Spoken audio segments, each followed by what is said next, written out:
Hey, this is Miss V, and we're back talking about exploration. And in today's lesson, we are looking at colonial Latin America. So, this is your guidance on 6.3. So, let's get started. We are talking about the same unit standards. In this case, we are focusing on the effects of the transatlantic slave trade and the Columbian exchange on areas of the Americas and how that really affected the political, economic, and social outlook or landscape of the Americas, right? Which goes into our essential question. All right. So let's look at how Latin America or the Americas turned into Latin America. All right. Okay. So in the 16th century, which is the 1500s, Spain and Portugal both established colonies in the Americas. And because of this, Europeans came to know this area as Latin America. Now, just as a note, Native Americans, the indigenous Native Americans that lived in that area, did not call the Americas Latin America. Okay, that was a term that was coined by the Europeans that came and colonized that area. Okay, and because of that, a new civilization, a new society developed, and those social classes in Latin America resembled those of Europe. So that would be your answer for number 1.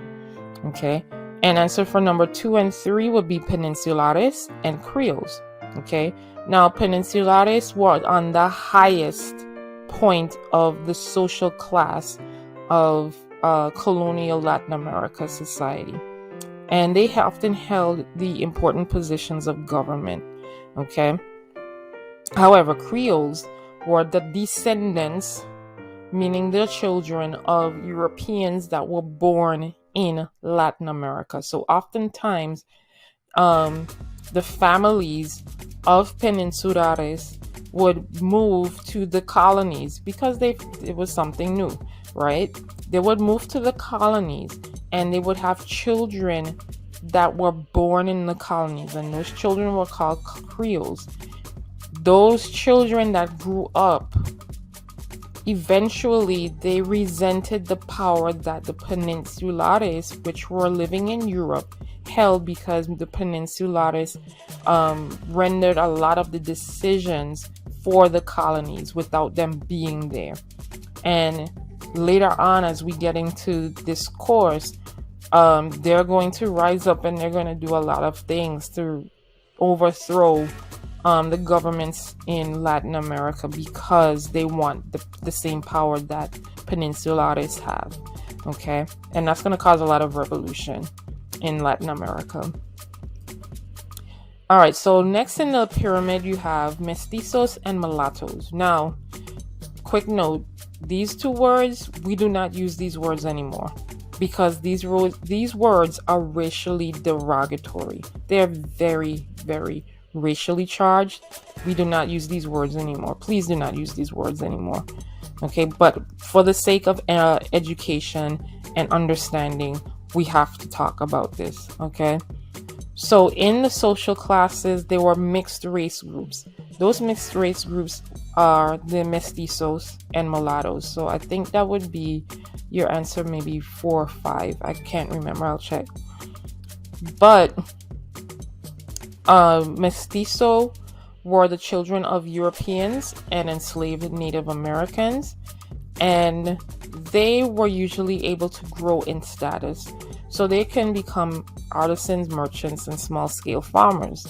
However, mulattoes were underneath in social status of Mestizos, and mulattoes were children of Europeans and enslaved Africans. Again, derogatory. We do not use these words. Okay, and most times mulattoes were above the classes of enslaved Africans and enslaved Native Americans because they were able to purchase their freedom or being able to manumit themselves. Okay, and that's what the word manumission means. They were able to use money that they were able to gather from selling crops and so forth. They would save their money and then they will purchase their freedom after a certain period of time. And they were allowed to do that mainly in places in the Caribbean, okay, in some parts of the South in the Americas, but not often at all, okay. So that's where they were able to obtain that status. All right. And on the bottom of the society, but the biggest in population, were the conquered enslaved Native Americans and enslaved Africans, many of which who worked extremely long, hard hours of labor in the mines and the gold, where they were mined gold and silver, which was the enslaved Native Americans, and enslaved Africans worked on the plantation. And mainly so they enslaved Africans would work on the plantation because they had great knowledge. They were really skilled in agriculture. So they knew how to grow rice. They knew how to field and grow cotton and sugar cane and so forth. They had that skill. They were really well skilled in agriculture, and also because they were able to adapt to a tropical climate like the Americas, like the Caribbean, because it resembles so much of Africa. So they were able to adapt more to the environment than Native Americans did in terms of plantation labor. But the diseases killed off many Native Americans because they were not susceptible. They did not have the immune system to adapt to that type of those diseases. So a lot of them died because of that, and because it was something new being introduced to their body and their system. So quite often, enslaved Native Americans, enslaved Africans, they would either rebel against their captives or their masters, quote unquote, and or also die from the harsh labor or diseases. Okay. Now, within the plantation society itself, within the plantation system, there was a social system that was considered a caste system, meaning that no one on that social status could move up to gain more status. Okay, that's where they stayed. That's where they existed for the rest of their life. Okay, landowners were landowners, and that's where they stayed, and they owned the plantation. Many of them could have been Peninsulares. Some of them were not. Okay. But they owned land, they had the wealth, they had the power. Some of them were not even present on their own plantations, but they would often visit, okay? And some of them were, okay? But they will also hire what we call a overseer. In the Caribbean, they call them a bomba. And they were indentured servants, and they would work on that land to oversee the enslaved Native Americans or Africans on the plantation, to make sure that they are doing the work, and also that the harvest is done so that they can do the exports. And they would have to work usually 5 to 7 years to pay off their debts on the plantation, and then they were free. Okay. House slaves worked in the house doing domestic work, and they had certain privileges over the other enslaved peoples. And those that work in the mill, and this is something that you will answer in your Edpuzzle, those that worked in the mill usually would be in the mills to refine things like sugar for molasses or rum, or to refine the wheat for rice, or refine the cotton for cloth, and so forth. They were also considered property, but they died often because of the intensity of labor in those areas, in the mills, hot, humid conditions, and also the machinery and the tools that they were using. They would often get limbs, caught or cut or something like that, and because of those conditions, they would often die in those mills. Okay. Field slaves, which were the biggest in population, They worked long hours harvesting the cotton, the wheat, the sugarcane, other crops that they were doing, tobacco, things like that. They were considered property, just like the other slaves, and quite often rebelled. Okay, often they would rebel from their from slavery because of the conditions that they were in. Some would run away, some would induce rebellions. Okay, and oftentimes they try to stay. Oftentimes they would try to maintain, but sending codes and so forth, secret codes in certain ways, in order to try to get themselves free from the harsh conditions. Okay. All right. In the Latin America, in colonial Latin America, they became very wealthy. The Spanish and Portuguese became very wealthy by extracting natural resources such as gold and silver from the land. They also had these enormous plantations or estates where they would grow their crops. And what the Spanish instituted was called the encomienda system, or the meta system, to make sure that they had enough people on these plantations and in the mines to work for them. Okay.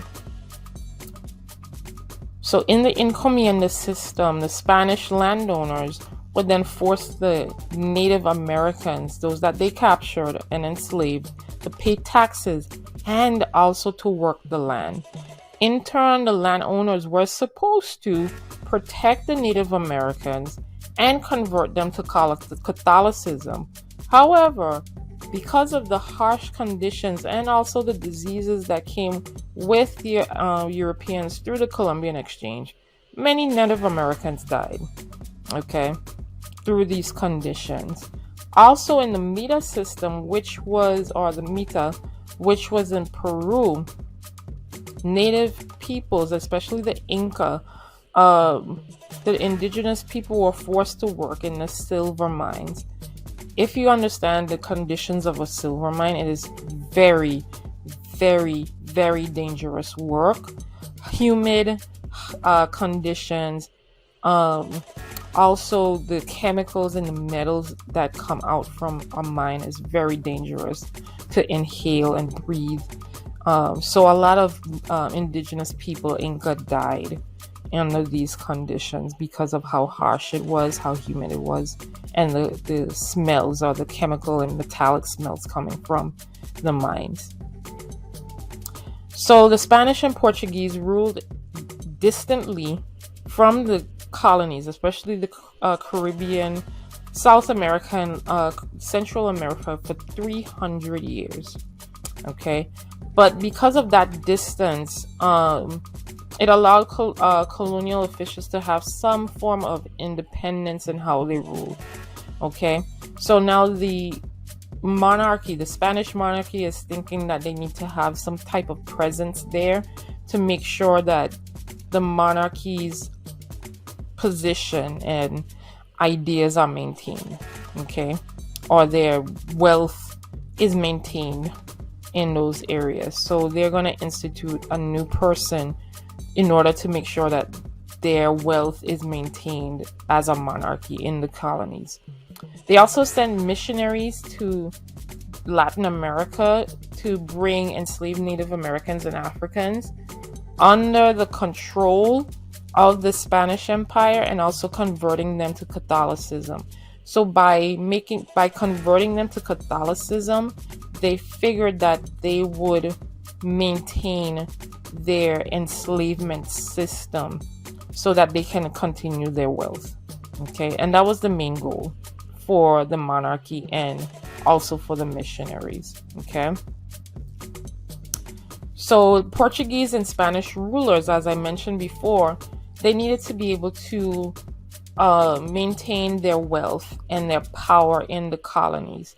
So what they did is that they instituted viceroys, which were like governors or representatives of the monarchy, to oversee the colonies in Latin America. Okay, and they held major positions, major government positions which were often filled by the Peninsulares. Okay, so again, these were Peninsulares that were sent to the colonies in order to maintain the system and maintain the wealth for the monarchy. Okay, now the Catholic Church, especially for the Spanish and the Portuguese, had a lot of influence in the Americas, which is why today much of the Caribbean, Latin America, and South America is Catholic. Okay, and those Catholic missionaries built churches, they built hospitals and schools in the colonies, in order to make sure that, the Spanish colonies were maintained and their wealth was maintained. Okay, but also they wanted to make sure that the Native American children were instructed in Spanish and Portuguese, in Catholicism, or in Christianity, Christian Catholicism, so that they could maintain the system that they established with the encomienda and the plantation or enslavement system, so that their wealth can be managed and maintained. Okay, and that was colonial Latin American society, and that, as we said, happened throughout this area for over 300 years. And things are going to change as Creoles, they want more power, enslaved Native Americans and Africans, mestizos, as I said, that's a derogatory word, but as they try to gain more power and more status, they're going to try to, overthrow things, and revolutions are going to occur in Latin America. And we'll talk about that at a later time. So hopefully you got an idea of how exploration impacted the world and changed the world in a different way. All right. So I'll see you in the next unit. Have a good one.